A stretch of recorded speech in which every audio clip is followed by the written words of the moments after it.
একটি জায়গায় শুধু সমস্যা, যে সমস্যাটি আপনারাই পারেন শুধু সমাধান করতে।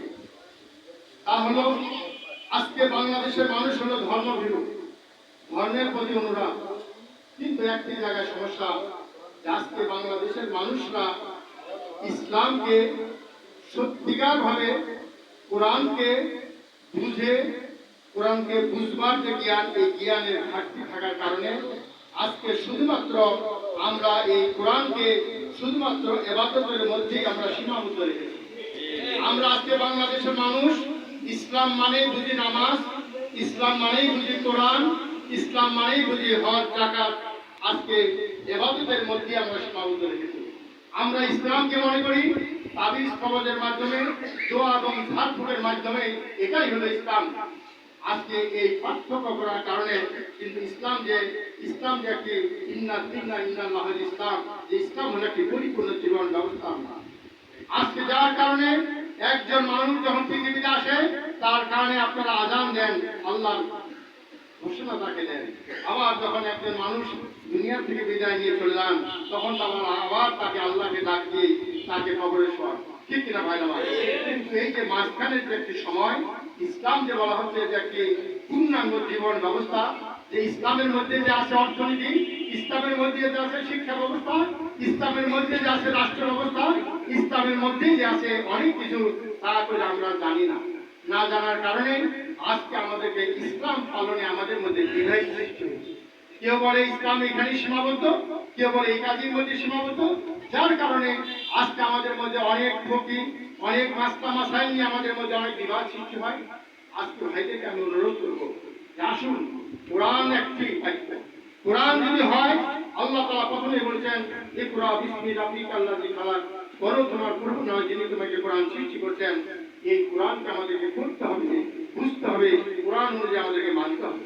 তাহলে কোরআনকে পড়লে আমি কি জানবো? যে কোরআনের ৬৬৬৬টা কোরআনের আয়াত আছে, এই আয়াতের মধ্যে যেমন বলা হয়েছে ১০০০ আদেশ আছে, ১০০০ নিষেধ আছে, আজকে পারিবারিক আছে, অর্থনীতি আছে, সমাজ আছে, রাষ্ট্র আছে, এভাবে আয়াতগুলোকে ভাগ করে দেওয়া হয়েছে, বলে তো ভাই আছে।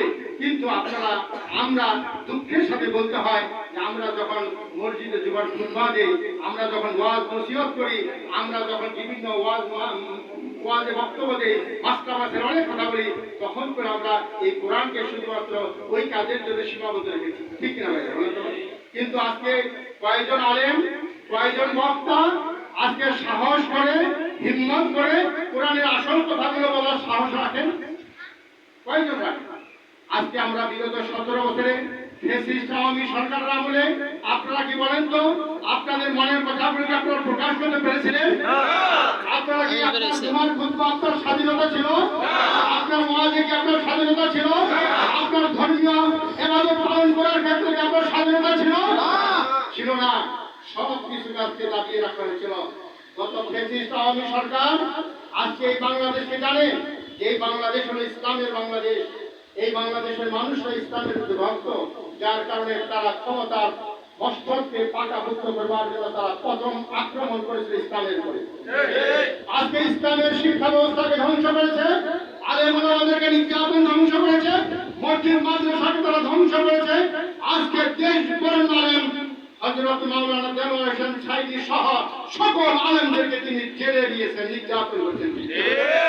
আজকে আমরা এখান থেকে আল্লাহর শুকরিয়া আদায় করি এবং আপনাদেরকে বলি যে আল্লাহ তাআলা কি বলেছেন, যে ইউরিদুনা লিইউতিউ নূরাল্লাহি বিআফওয়াহিহিম ওয়াল্লাহু মুতিম্মু নূরিহি ওয়ালাউ কারিহাল কাফিরুন। যারা আজকে আল্লাহর দিনকে ধূপ করে নিভে দিতে চায়, যারা আল্লাহর দিনকে আজকে স্তব্ধ করে দিতে চায়, আল্লাহ তার দিনকে প্রজ্বলিত করবেন ইনশাআল্লাহ, ঠিক আছে? আজকে শেখ হাসিনা ৫ই আগস্ট ২০২৪-এ বিদায় নিয়ে চলে যাবে, এই কথা কি আপনি আমি জানতাম? শেখ হাসিনা জানতো? বাংলাদেশের কোন মানুষ জানতো? ৫ তারিখ দুপুর ১২টার আগ পর্যন্ত কেউ জানতো? জানতো না। এটাই হলো আল্লাহ তাআলার কুদরতি শক্তি, ভাই আমার, ঠিক না ভাই আমার? তাহলে আজকে আমরা বলতে চাই যে আজকে এই বাংলাদেশে বিগত ৫৪ বছরে এই বাংলাদেশের শাসন ব্যবস্থায় শাসনের পরিবর্তন হয়েছে, কিন্তু শাসন ব্যবস্থার কোনো পরিবর্তন হয় নাই। নেতার পরিবর্তন হয়েছে, নেতৃত্বের কোনো পরিবর্তন হয় নাই। বাংলাদেশ থেকে শোষণ, জুলুম, নির্যাতন, চাঁদাবাজি, পাটপাড়ি আজকে অপহরণ বন্ধ হয় নাই, হয়েছে নাকি হয় না? আজকে যে দলই ক্ষমতায় আসে, ক্ষমতা যখন চলে যায় তখন তাদের বিরুদ্ধে হয় দুর্নীতির মামলা, তখন তাদেরকে জেলখানা যেতে হয়, কাঠগড়া যেতে হয়। বলেন তো ঠিক বলছি কিনা?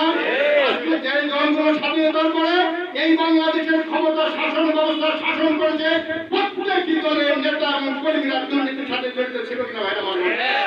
আমি শুধু এতটুকুই আপনাদের সামনে বলতে চাই, বাংলাদেশ জামাত ইসলামী রাষ্ট্র ক্ষমতায় যায় নাই, দেশ শাসন করার সুযোগ পায় নাই, মাত্র অল্প কিছুদিনের জন্য আজকে দুইটা মন্ত্রণালয় পরিচালনা করেছিলেন আমাদের দুইজন মন্ত্রী, হযরত মাওলানা মুফতিউর রহমান নিজামী এবং হযরত আজকে আলী হাসান মোহাম্মদ মুজাহিদ।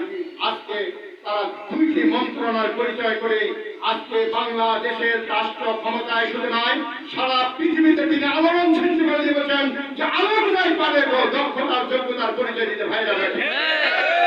মুফতিউর রহমান নিজামী জামাত ইসলামের আমির ছিলেন। তিনি পার্লামেন্টে গিয়ে প্রথমেই তিনি আগে মদকে হারাম করেছিলেন, নিষিদ্ধ করেছিলেন। তিনি দাবি দিয়ে মাদ্রাসা শিক্ষা ব্যবস্থাকে আজকে আলেম এবং ফাজিলকে ইন্টারমিডিয়েট এবং ডিগ্রির মান তিনি সমৃদ্ধ করেছিলেন। ঠিক না ভাইরা? এভাবে জামাত ইসলামী পার্লামেন্টে গিয়ে একটার পর একটা আইন তারা পাস করেছিল। হযরত মাওলানা দেলোয়ার হোসেন সাঈদী আজকে সংসদে গিয়ে যখন সংসদ সদস্যরা মাথা হেট করে ঢুকতেছিল আর 1 মিনিটে নীরবতা পালন করতেছিল, সেদিন হযরত মাওলানা দেলোয়ার হোসেন সাঈদী মাননীয় স্পিকারের দৃষ্টি আকর্ষণ করে আজকে তিনি বলছিলেন, আমরা মুসলমান, আমাদের এখানে মধ্যে কোনো কল্যাণ নাই। তিনি সর্বপ্রথমে সংসদে গিয়ে আজকে সেখানে সালামের কথা চালু করেছিলেন, নামাজের বিরোধী চালু করেছিলেন। তিনি সেখানে আসে তিনি হেড করে মাথা যেতেন না, তিনি আসসালামু আলাইকুম বলে সংসদে এগিয়ে বসতেন। ঠিক না ভাই? সেখানে তিনি দূর করছিলেন। তাহলে সংগ্রামী আজকে আলেম ভাইয়ের আমি বলবো চাই, আমরা যদি এই কোরআনকে সত্যিকার ভাবে যদি উপকার পেতে চাই, কোরআনের বাস্তবায়ন যদি আজকে আমরা দেখতে চাই, তাহলে আমরা বাংলাদেশে মুসলমানদের কি সংখ্যা গরিষ্ঠতার অভাব আছে? আলেম ওলামাদের অভাব আছে? কিছুই তো অভাব নাই। কিন্তু তারপরেও আলেমরা কেন নির্যাতিত, আমরা কেন বঞ্চিত?